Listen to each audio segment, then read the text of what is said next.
Robert. Yeah, be sure to check your RAM out. And sometimes when you import images into Illustrator, which I see you have to trace or whatever, it can make the file really big. And if you have a huge file, it really takes a lot of RAM to hold it into the memory. So that's why saving all the time is good. I mean, I have 16 gigs of RAM, and sometimes I have issues with big files, but I save all the time because I just know that happens, especially if you're using things like gradients. That really sucks it up. So anyway, nice start here. I really like your components so far. So you've got all your elements drawn pretty well. You just need to figure out how to create some unity and actually make them stand out a little bit. For example, you can't really see the bridge or the reflection when it's, this water area is so dark.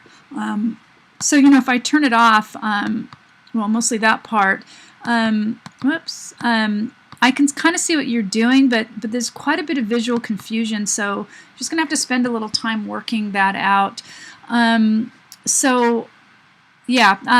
would, you can study some pictures to see how to deal with it. The bridge, since the bridge is in the foreground and really big like this, it's just really hard for what's in the background. So another suggestion I have is I would make the Statue of Liberty a lot bigger. It doesn't really, the scale of it looks kind of unrealistic. I would make it a lot bigger. You're already using some good overlaps and stuff, but the idea with the perspective is things in the larger elements come forward, and you can see that in this bridge that you traced, or I hope you traced it and didn't use live paint, but I don't have time to check for all that. But notice how this is smaller and this is bigger. That's the same idea with perspective. You're going to run into some problems because you've got this all from one view, and then you've got this is from kind of a side view, and this is from a front view, and this is from a side view. So you've got a lot of different viewpoints going. You might want to find something else for the bridge. I'm not going to bother to look if live paint was used, but also with the gradients too. Gradients are okay, but I wouldn't use it for every little piece in this. It doesn't, it doesn't add a whole bunch. I would also think of adding something. I'll turn this color back on. In the sky and in the water, because I know you're going to put some text in here, but it looks a little unfinished with all this big pieces of negative space. But the real important thing is to deal with this bridge first, because where is that thing? I don't want to go look through all of it. I hope you didn't use live paint. I'm not going to be a detective for that. I mean, without the bridge, it looks a lot cleaner. Again, this is kind of just floating here, so need to think of what you want to do with some of these other elements, and you need to figure out how to integrate them into the picture plane.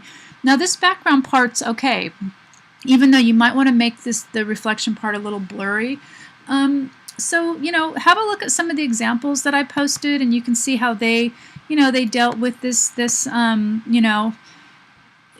dealt with what you're doing. Here's an example of a pretty cool night sky with a little bit of stars, and notice the gradient again, light at the bottom to dark. Use of scale, bigger in the foreground, smaller in the background, gets smaller until you get to the city. So, and again the monument being really tall, and again, in terms of color, your color is working out good because it's simple, but this only has a couple colors in it, right? And it looks really nice. I mean, people tend to overuse color really a lot. So, and then when you get your city in there, if you're going to put a state, make it small, add a tagline. So again, just really study these to think of why, what's creating the unity. For this, it's a lot of repetition of color and repetition of form. So you've got repetition of all this texture, you've got texture back here, you've got repetition of color here, up in Portland here. So it's repetition that really creates a lot of unity. This is a really nice one to study because it's kind of got your silhouette in the background. So if you could think of putting the bridge in something like this in the foreground, and then again, think of your monuments and the Statue of Liberty, you probably want to get that pretty big because it's really important, right?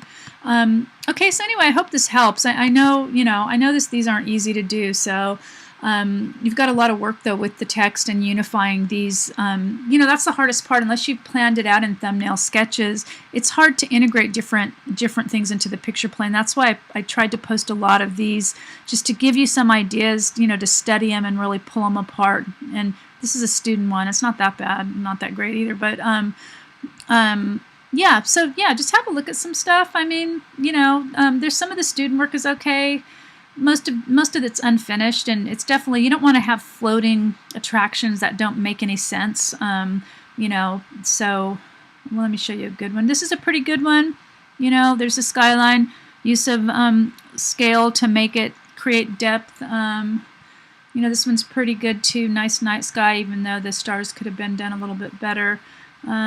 This is, of course, a really nice one, and the simple color, a little bit of details in the sky, you know, simple text really works to really, you know, create a lot of unity. So anyway, yeah, I'm available for feedback if you want to grab me on Hangouts or email me or whatever. But yeah, I'm sorry you have trouble with Illustrator.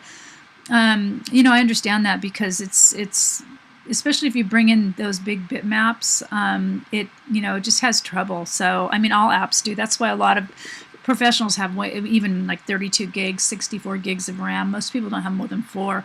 Okay, so anyway, I hope this helps. So yeah, have a nice night.